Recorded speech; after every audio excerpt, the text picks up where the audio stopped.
Thank you. My fellow Democrats, my fellow Americans, my fellow Texans, I stand before you tonight as a young American, a proud American, of a generation born as the Cold War receded, shaped by the tragedy of 9/11, connected by the digital revolution, and determined to re-elect the man who will make the 21st century another American century, President Barack Obama.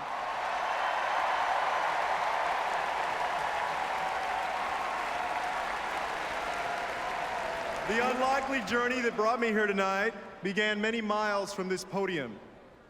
My brother Joaquin and I grew up with my mother, Rosie, and my grandmother, Victoria. My grandmother was an orphan.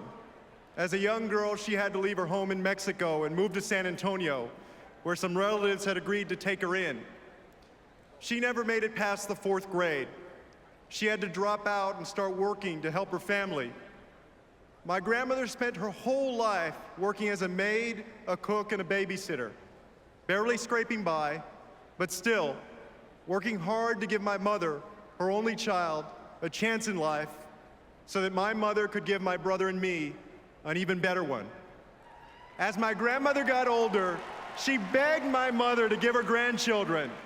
She prayed to God for just one grandbaby before she died. You can imagine her excitement when she found out her prayers would be answered, twice over. She was so excited that the day before Joaquin and I were born, she entered a menudo cook-off, and she won $300. That's how she paid our hospital bill. By the time Joaquin and I came along, this incredible woman had taught herself to read and write in both Spanish and English. I can still see her in the room that Joaquin and I shared with her, reading her Agatha Christie novels late into the night. And I can still remember her every morning as Joaquin and I walked out the front door to school, making the sign of the cross behind us, saying, "Que Dios los bendiga." May God bless you. My grandmother didn't live to see us begin our lives in public service, but she probably would have thought it extraordinary that just 2 generations after she arrived in San Antonio, one grandson would be the mayor and the other would be on his way, the good people of San Antonio willing, to the United States Congress.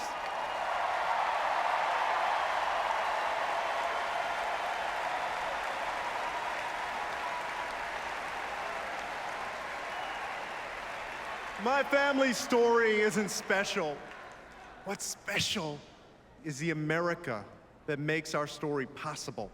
Ours is a nation like no other, a place where great journeys can be made in a single generation. No matter who you are or where you come from, the path is always forward. America didn't become the land of opportunity by accident.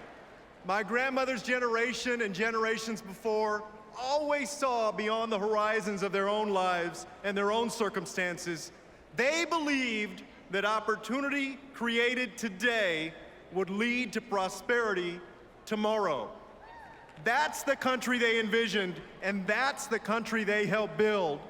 The roads and bridges they built, the schools and universities they created, the rights they fought for and won, these opened the doors to a decent job, a secure retirement, the chance for your children to do better than you did. And that's the middle class, the engine of our economic growth. With hard work, everybody ought to be able to get there. And with hard work, everybody ought to be able to stay there and go beyond. The dream of raising a family in a place where hard work is rewarded is not unique to Americans. It's a human dream, one that calls across oceans and borders. The dream is universal, but America makes it possible, and our investment in opportunity makes it a reality.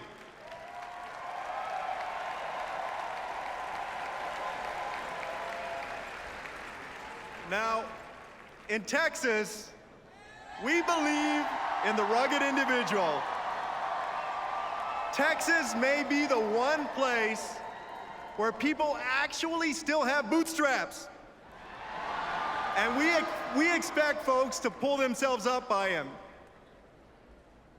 But we also recognize that there are some things we can't do alone.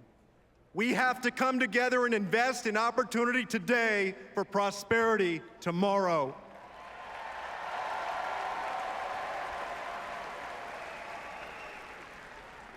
And it starts with education.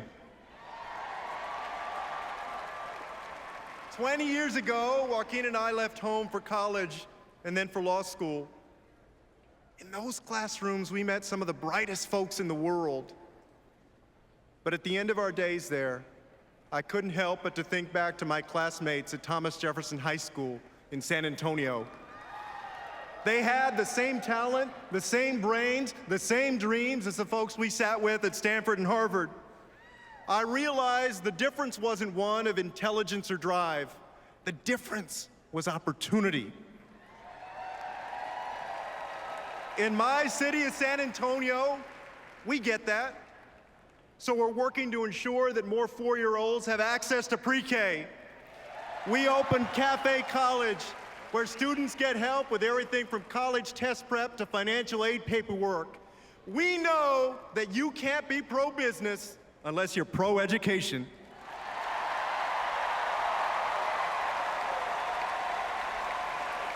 We know that pre-K and student loans aren't charity.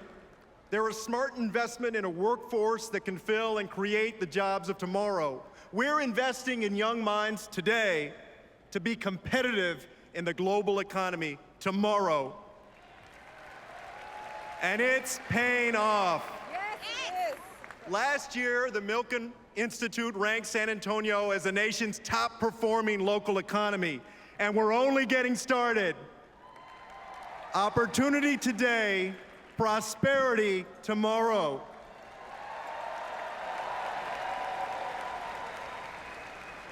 Now, like many of you, I watched last week's Republican convention, and they told a few stories of individual success. We all celebrate individual success, but the question is, how do we multiply that success? The answer is President Barack Obama.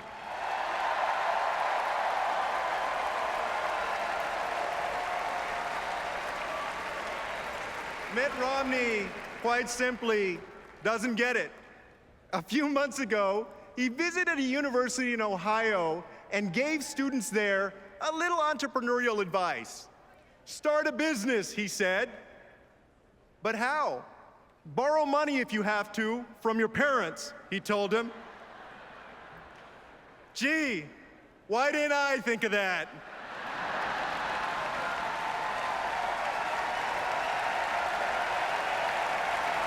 Some people are lucky enough to borrow money from their parents, but that shouldn't determine whether you can pursue your dreams. Not in America, not here, not in the 21st century. I don't think Governor Romney meant any harm. I think he's a good guy.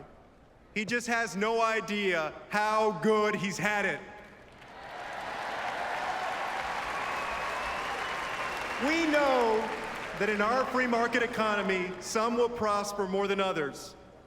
What we don't accept is the idea that some folks won't even get a chance. And the thing is, Mitt Romney and the Republican Party are perfectly comfortable with that, America. In fact, that's exactly what they're promising us. The Romney-Ryan budget doesn't just cut public education, cut Medicare, cut transportation, and cut job training. It doesn't just pummel the middle class, it dismantles it. It dismantles what generations before have built to ensure that everybody can enter and stay in the middle class. When it comes to getting the middle class back to work, Mitt Romney says no. When it comes to respecting women's rights, Mitt Romney says no. When it comes to letting people love who they love and marry who they want to marry, Mitt Romney says no. When it comes to expanding access to good health care, Mitt Romney... Actually, Actually,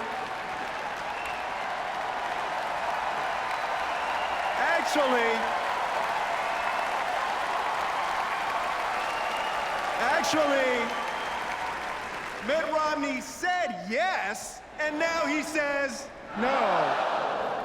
Governor Romney has undergone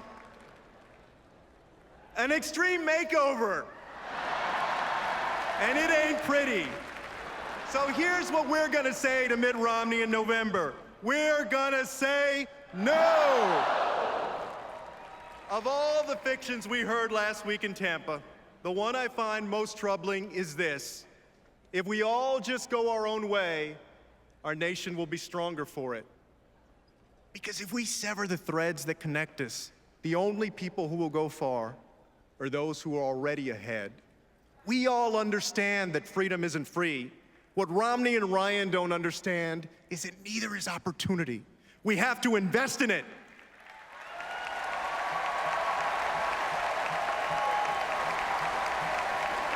Republicans tell us that if the most prosperous among us do even better, that somehow the rest of us will too. Folks, we've heard that before. First they called it trickle-down, then they called it supply side, now it's Romney Ryan, or is it Ryan Romney? Either way, their theory's been tested, it failed, our economy failed, the middle class paid the price, your family paid the price, Mitt Romney just doesn't get it.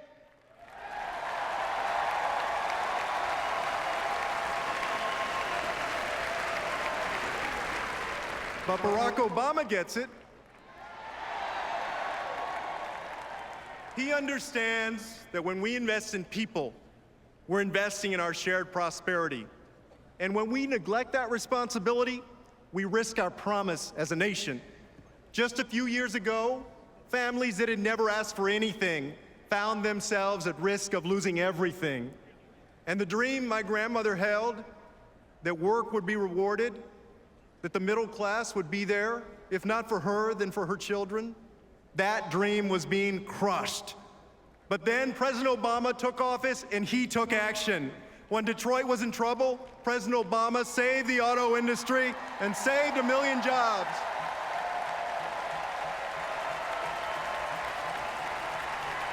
Seven presidents before him, Republicans and Democrats, tried to expand health care to all Americans. President Obama got it done.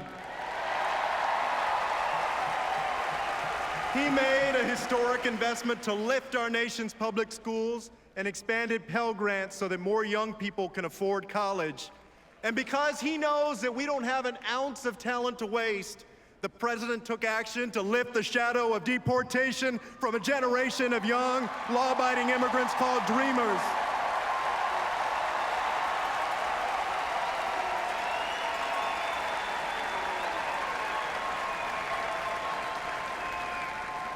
Now it's time for Congress to enshrine in law their right to pursue their dreams in the only place they've ever called home, America.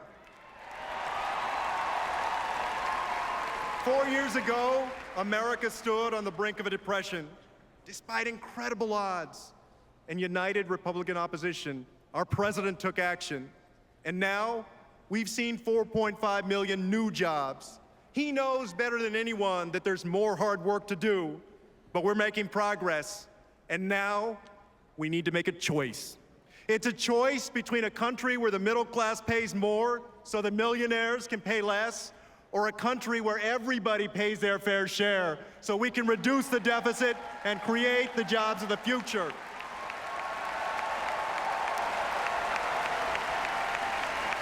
It's a choice between a nation that slashes funding for our schools and guts Pell Grants, or a nation that invests more in education. And it's a choice between a politician who rewards companies that ship American jobs overseas, or a leader who brings jobs back home. This is the choice before us. And to me, to my generation, and for all the generations to come, our choice is clear. Our choice is a man who's always chosen us, a man who already is our president, Barack Obama.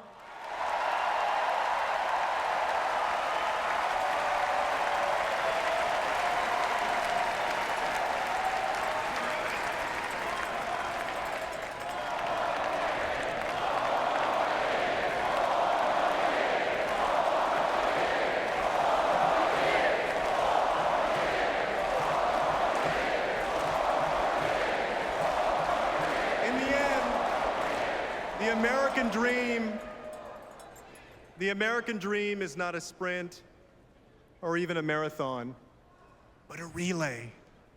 Our families don't always cross the finish line in the span of one generation, but each generation passes on to the next the fruits of their labor. My grandmother never owned a house. She cleaned other people's houses so she could afford to rent her own. But she saw her daughter become the first in her family to graduate from college. And my mother fought hard for civil rights so that instead of a mop, I could hold this microphone.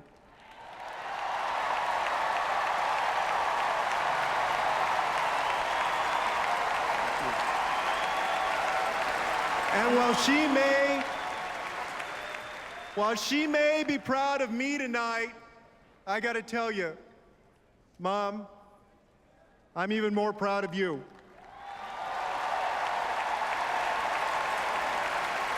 Thank you.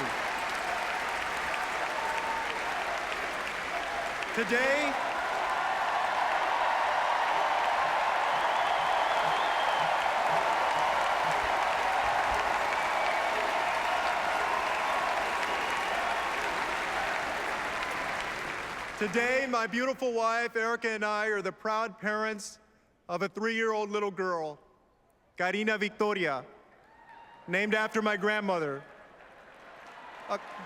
A couple of Mondays ago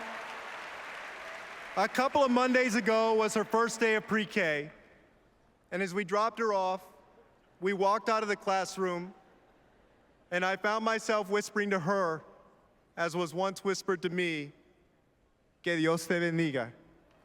May God bless you.